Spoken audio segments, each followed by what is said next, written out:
na organização do terror.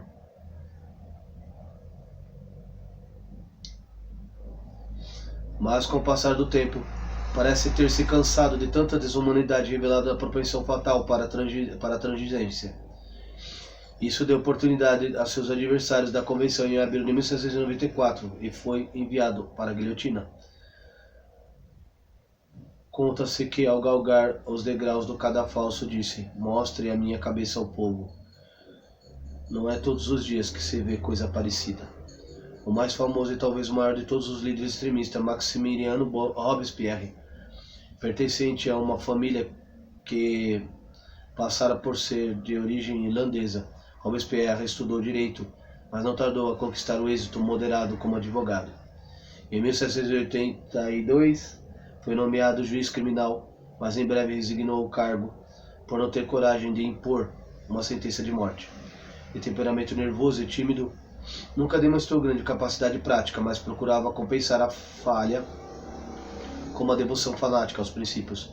Abraçar a crença na filosofia de Rousseau como grande esperança de salvação para toda a humanidade, a fim de pô-lo em prática. Estava pronto a empregar todos os meios que pudessem ser eficazes, sem levar em consideração que isso viesse a custar para si e para os outros. Essa fervorosa lealdade a uma doutrina que exaltava as massas acabou por lhe granjear a multidão de adeptos. Tal era o favoritismo de que gozava entre o público que pôde usar, até o fim da vida, os calções e meias de seda e o cabelo empoado característico da velha sociedade. Em 1791 tornou-se oráculo do Clube dos Jacobinos, já então expurgado de todos os que não fossem elementos mais radicais. Mais tarde foi eleito presidente da Convenção Nacional no membro da Junta de Segurança Pública. Embora seu papel tivesse sido significante ou nulo na instalação do regime de terror, foi largamente responsável pela expansão do regime. Chegou mesmo a justificar a crueldade como necessária e, portanto, como expediente louvável para promover o progresso da Revolução. Nas últimas 6 semanas de sua ditadura virtual, rolaram no cadafalso em Paris nada menos do que 1.285 cabeças. Mais cedo ou mais tarde, porém, tais métodos teriam de ser fatais a ele próprio. Em 28 de junho de 1794, Robespierre, juntamente com 21 de seus auxiliares imediatos, foram guilhotinados sem mais julgamento e que ele costumava conceber aos seus adversários.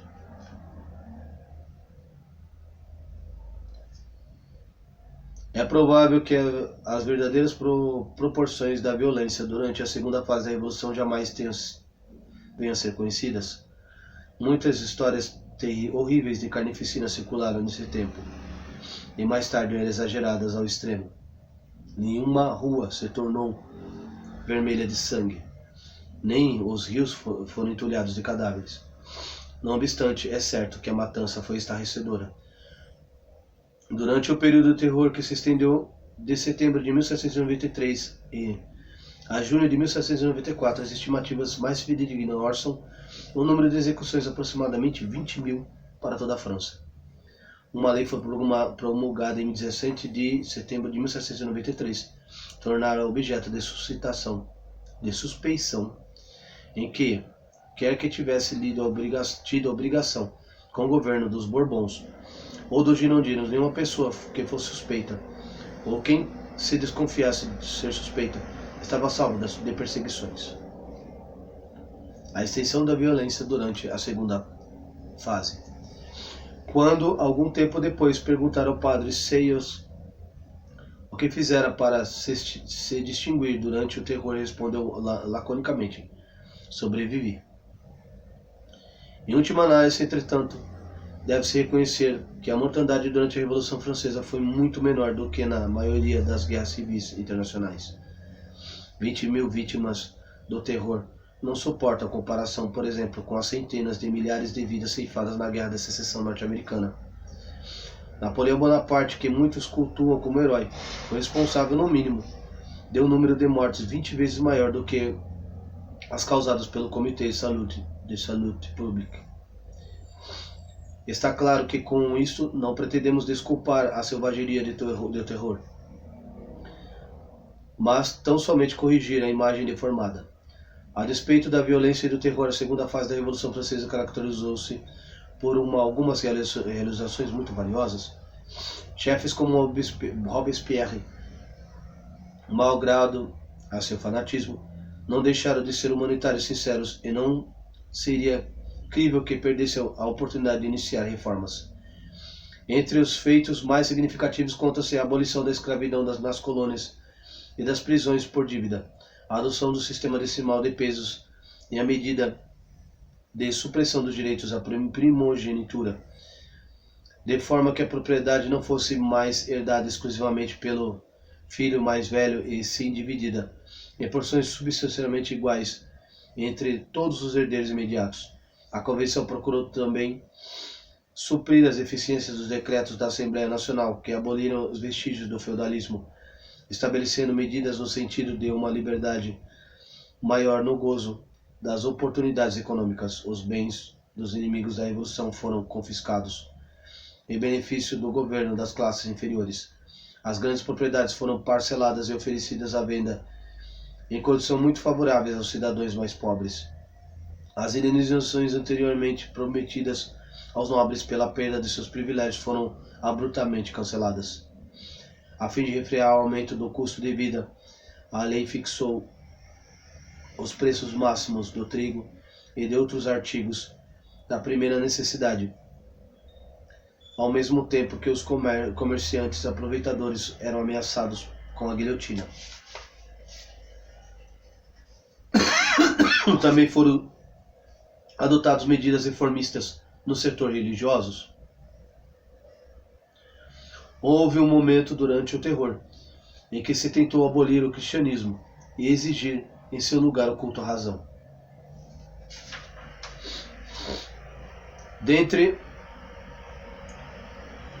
desse espírito, adotou-se um novo calendário, fazendo começar o ano na data da proclamação da República de 22 de setembro de 1792 e dividindo os meses de modo a eliminar o domingo cristão. Ao conquistar o poder, Robespierre substituiu o culto à razão por uma religião deísta que compreendia o culto do Ser Supremo e a crença na imortalidade da alma. Finalmente, em 1794, a Convenção adotou o critério mais sensato de fazer da religião um assunto particular de cada um. Resolveu-se estabelecer a separação completa entre a Igreja e o Estado e tolerar todas as crenças que não fossem positivamente hostil ao governo. No verão de 1794, o terror chegou ao seu termo e logo depois da Revolução entrou na terceira e última fase. O acontecimento que assinou a mudança foi a reação termidoriana, cujo nome deriva do mês de Termidor, mês do calor, em 19 de julho e 18 de agosto do novo calendário. Ao fim da segunda fase, a reação termidoriana.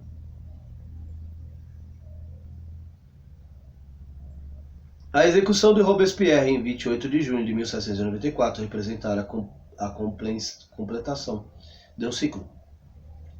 A Revolução havia devorado seus próprios filhos. Um após o outro tinha caído os gigantes radicais. Primeiro Marat, depois Hebert e Danton, e por fim Robespierre e Saint-Just. Os únicos líderes que restaram à convenção eram homens de tendência mais moderadas.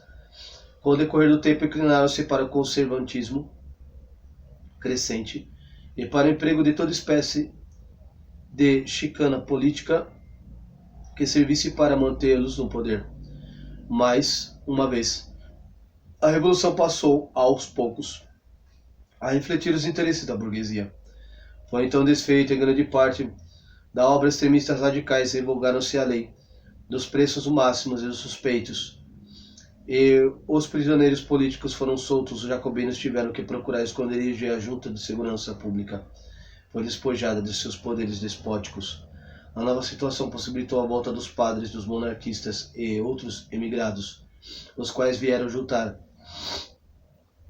o peso da sua influência às tendências conservadoras. Em 1795, a Convenção Nacional adotou uma nova Constituição que apunha o sinete de aprovação oficial a vitória das classes abastadas. A nova lei orgânica, conhecida como a Constituição do Ano Terceiro, concedia o sufrágio a todos os cidadãos adultos do sexo masculino que soubessem ler e escrever, mas esses só poderiam votar em eleitores que escolheriam, por sua vez, os membros do corpo legislativo. Para ser eleito, era preciso possuir uma fazenda ou qualquer outra propriedade cuja renda anual equivalesse no mínimo a 100 dias de trabalho. Ficava assim assegurado que a autoridade do governo derivaria efetivamente dos cidadãos de forma considerável. O corpo legislativo compor-se-ia de duas câmeras, uma Câmara Baixa, o Conselho dos 500, e um Senado, o Conselho dos Anciões.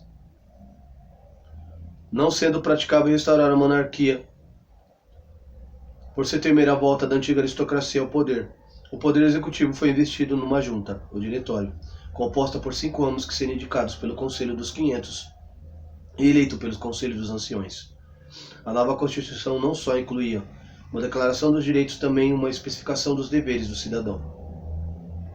Ocupava-se lugar de destaque entre os últimos a obrigação de ter presente o espírito que é sobre a manutenção da propriedade e que assenta toda a ordem social. Fecha aspas.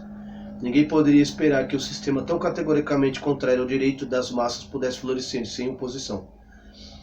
Nem bem a Constituição do Ano Terceiro foi posta em vigor, os jacobinos organizaram sob chefia de Graco, entre aspas, Babelf, um movimento para derrubá-la. Esse homem, relator-chefe da Tribuna do Povo e fundador da Sociedade dos Iguais, tem sido muitas vezes chamado de primeiro socialista moderno. Mas, ao que parece, o verdadeiro socialismo estava bem longe dos seus objetivos, que não diferiam muito dos demais jacobinos radicais. Visava ele uma sociedade em que todos os homens seriam proprietários em proporções substanciais iguais. A fim de atingir esse escopo, exigia que procedesse a confiscação e redistribuição do excesso da fortuna dos ricos. Em setembro de 1796, seus adeptos, em número aproximado de 17 mil, lançaram um ataque contra a guarnição militar de Grenelle, na esperança que esta passasse ao lado e se juntasse a ele numa marcha sobre Paris. Tenta-me redundou em lamentável fracasso. Pouco depois, Babelf e seus principais ajudantes foram condenados por traição, sendo executados em maio do ano seguinte. Isso pôs fim à derradeira em tentativa de converter a Revolução Francesa num movimento em prol da melhoria econômica das classes inferiores. A terceira fase da Revolução Francesa teve pequena importância histórica em comparação às outras duas, tomada em conjunto, que foi o período de estagnação e corrupção generalizada e do cinismo. Tinha volatilizado o ardente zelo reformador que caracterizara as duas fases precedentes. Os membros do novo governo interessavam-se muito mais pela oportunidade e proveito pessoal do que pelo plano brilhante dos filósofos de recompor o mundo. O suborno era concomitância habitual do lançamento da arrecadação de impostos, bem assim como do emprego dos fundos públicos, até alguns membros do diretório. O caráter corrupto e cínico da terceira fase. Até alguns membros do diretório exigiam feitas com toda a desfaçatez, em troca de favores que tinham a obrigação de conceder no exercício de suas funções normais. Essa cobiça cínica nas altas esferas não podia deixar de ter seus efeitos nas normas gerais da sociedade.